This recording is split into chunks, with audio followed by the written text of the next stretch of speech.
नमस्कार दोस्तों, स्वागत है आप सभी का। आज हम लोग व्याकरण शुरू करने जा रहे हैं और हमारा पहला टॉपिक है व्याकरण का वर्णमाला। तो चलिए शुरू करते हैं अपनी वीडियो। सबसे पहले वर्णमाला पढ़ने से पहले हमें पता होना चाहिए जो वर्ण क्या होता है। तो सबसे पहले हम वर्ण जानते हैं। वर्ण क्या होता है? भाषा की सबसे छोटी इकाई वर्ण कहलाती है। अब ये जो भाषा की सबसे छोटी इकाई है ये निरर्थक होती है, अर्थात इसका अपना कोई अर्थ नहीं होता। और आगे देखते हैं, चलिए अभी मैं उसका उदाहरण बताऊंगा किस प्रकार से अर्थ नहीं होता। चलिए, और इससे ही जो हमारी रिलेटेड है वो मैं आपको बता देता हूँ। स्वनिम। तो स्वनिम जो होता है उसे कहते हैं ध्वनि। स्वनिम भाषा की सबसे छोटी इकाई होती है और इसे लिखना संभव नहीं होता। ये मात्र एक ध्वनि है। तो कई बार ऑप्शंस में ये मैं आपको इसलिए बता रहा हूँ कि मैंने एग्जाम में देखा हुआ है कि कई बार क्या होता है कि टीचर पढ़ा देते हैं कि भाषा की सबसे छोटी इकाई वर्ण होती है, लेकिन कभी क्या होता है कि ऑप्शन में हमें वर्ण देखने को ही नहीं मिलता। अगर हमें ऑप्शन में वर्ण नहीं मिलता और स्वनिम मिलता है तो वहाँ पर जो है भाषा की सबसे छोटी इकाई जो है वो स्वनिम कहलाएगी।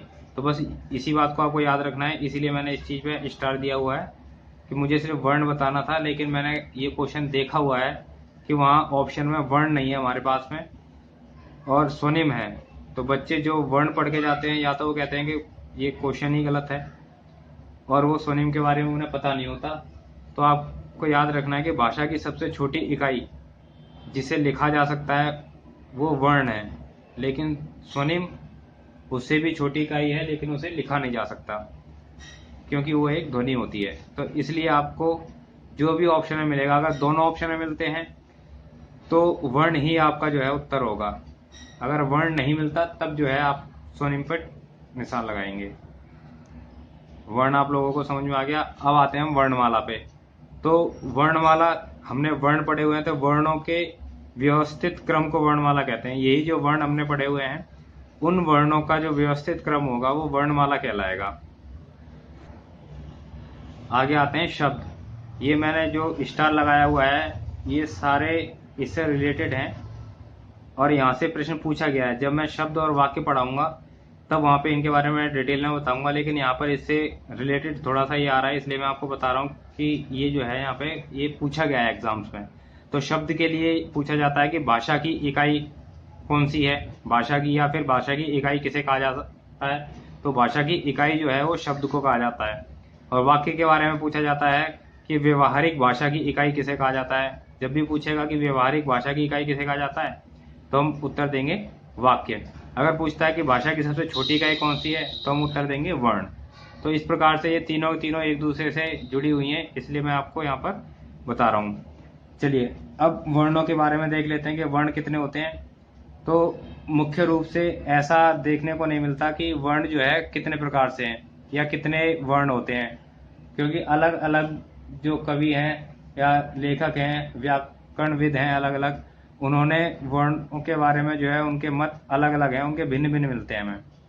तो कोई कहता है कि स्वर की संख्या कितनी है, किसी के अनुसार स्वरों की संख्या अलग है, व्यंजन अलग हैं। तो इस प्रकार से जो है ये कह पाना बहुत ही ज़्यादा मुश्किल है कि कितने जो है हमारे वर्ण होते हैं।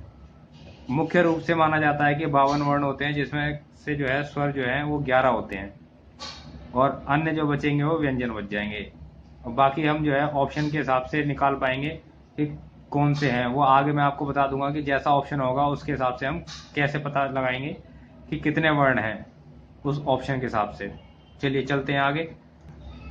अब आते हैं हम स्वर। स्वर किसे कहते हैं? तो वे वर्ण जिनके उच्चारण में प्राणवायु बिना किसी बाधा के मुख से बाहर आ जाए उसे स्वर कहा जाता है। या फिर हम कह सकते हैं कि वे वर्ण जो बिना किसी की सहायता के बोले जाएं वे स्वर कहलाते हैं। तो स्वरों को बोलने के लिए हमें किसी अन्य वर्ण की जो है सहायता की जरूरत नहीं पड़ती, इसलिए उन्हें स्वर कहा जाता है। तो हम कहेंगे कि या तो प्राणवायु कम लगे, वहां पर जो है स्वर कहेंगे उसे, या फिर जिन वर्णों को बोलने में कम मेहनत लगे या फिर जो बिना किसी दूसरे वर्ण की सहायता के बोले जा सके उन्हें हम स्वर कहेंगे। स्वर जो है हमारे वो कितने प्रकार के होते हैं? मुख्यतः स्वर जो है वो 3 प्रकार के होते हैं, परंतु हिंदी में स्वर केवल 2 प्रकार के होते हैं। जो तीसरा प्रकार है वो संस्कृत में हमारा मिलता है। चलिए देखते हैं। तो पहला है ह्रस्व स्वर। ह्रस्व स्वर किन्हें कहते हैं? जिन स्वरों के उच्चारण में सबसे कम समय लगता हो, या हम कह सकते हैं कि जहां पर केवल एक ही मात्रा का समय लगता है, उन्हें ह्रस्व स्वर कहते हैं। और ये ह्रस्व स्वर जो है वो हमारे 4 होते हैं, आ, ई, उ और री। तो यहाँ पर जो है ये 4 जो है इनकी संख्या है, मैंने यहाँ पे लिखी हुई है ताकि आप जो है आराम से एंड तक पहुंचकर जो है सारे स्वर और व्यंजन काउंट कर पाएंगे किस प्रकार से जो है इनका बंटवारा होता है। तो आप लोग समझ गए होंगे कि ह्रस्व स्वर, जैसे ह्रस्व मतलब छोटा है, तो यहाँ पर केवल एक ही मात्रा का समय लगेगा और इनकी संख्या जो है वो 4 होती है। दोबारा से बता देता हूँ मैं। छोटा आ, छोटी ई, छोटा ऊ और री, ये 4 होते हैं हमारे। चलिए अगला देखते हैं। अगला हमारा दीर्घ स्वर। नाम से पता चल रहा है दीर्घ मतलब बड़ा। तो जहां पर जिन स्वरों के उच्चारण में ह्रस्व स्वर की अपेक्षा दुगना समय लग जाए, ये बड़ा है इसलिए उसकी अपेक्षा इसमें दुगना समय लगेगा, तो वहां पर क्या होगा? दीर्घ स्वर होगा।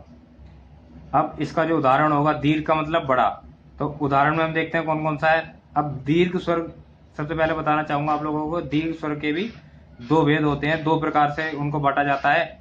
एक होता है सामान्य दीर्घ और दूसरा होता है संयुक्त दीर्घ।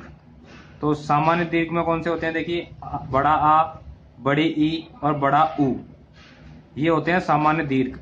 अब इन्हें हम सामान्य दीर्घ कहते क्यों हैं?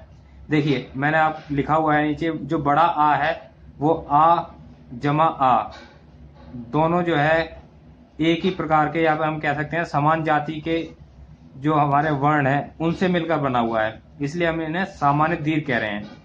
ठीक। और अगला है बड़ी ई, ये छोटी ई जमा छोटी ई, इससे मिलकर बना है, मतलब समान जाति की हैं दोनों और उन्हीं से मिलकर बन रहा है, इसलिए हम इन्हें सामान्य दीर्घ बोलेंगे। और जो हमारा अगला है संयुक्त दीर्घ, वो उनकी संख्या होती है 4, ए, आई, ओ, औ। तो इस प्रकार से 4 होते हैं। जैसे ए है हमारा, ये बनता है छोटा आ जमा छोटी ई। तो इस प्रकार से जो है ये दोनों ही जो वर्ण है वो अलग अलग हमें देखने को मिलता है कि अलग अलग जातियों से हैं, या फिर समान जाति के नहीं हम कह सकते हैं। तो इसलिए यहाँ पर ये संयुक्त दीर्घ में आएगा। ऐसे ही ये आई है, तो आई के अंदर आ या बड़ी ई या बड़ा आ और छोटी ई से मिलकर बना है, मतलब ये अलग अलग जो हम देखने को मिल रहा है कि ये जो बन रहे नीचे वाले संयुक्त दीर्घ जो है वो अलग अलग जाति के वर्णों से मिलकर बनता है, जबकि सामान्य दीर्घ में जो वर्ण बन रहा है वो जो 2 वर्णों से मिलकर बना है वो एक समान जाति के वर्ण है। तो इस प्रकार से हम उसे सामान्य दीर्घ और संयुक्त दीर्घ की कैटेगरी में रखते हैं। चलिए आगे देखते हैं। चलिए, तो हम इस प्रकार से अगर कहेंगे कि हमारे पास कुल स्वर कितने हो गए, हिंदी के स्वरों की बात कर रहा हूं मैं। यहाँ पर जो हमने पढ़ाया है अभी, ह्रस्व स्वर और दीर्घ स्वर, ये केवल हिंदी में होते हैं, संस्कृत में नहीं होते। हिंदी में केवल 2 प्रकार के होते हैं। तो हिंदी में कुल स्वर अगर पूछे जाते हैं तो कितने होंगे? 4 हमारे हो जाएंगे ह्रस्व स्वर और 7 हमारे हो जाएंगे दीर्घ स्वर, जिसमें 3 सामान्य दीर्घ और 4 हो जाएंगे हमारे संयुक्त दीर्घ।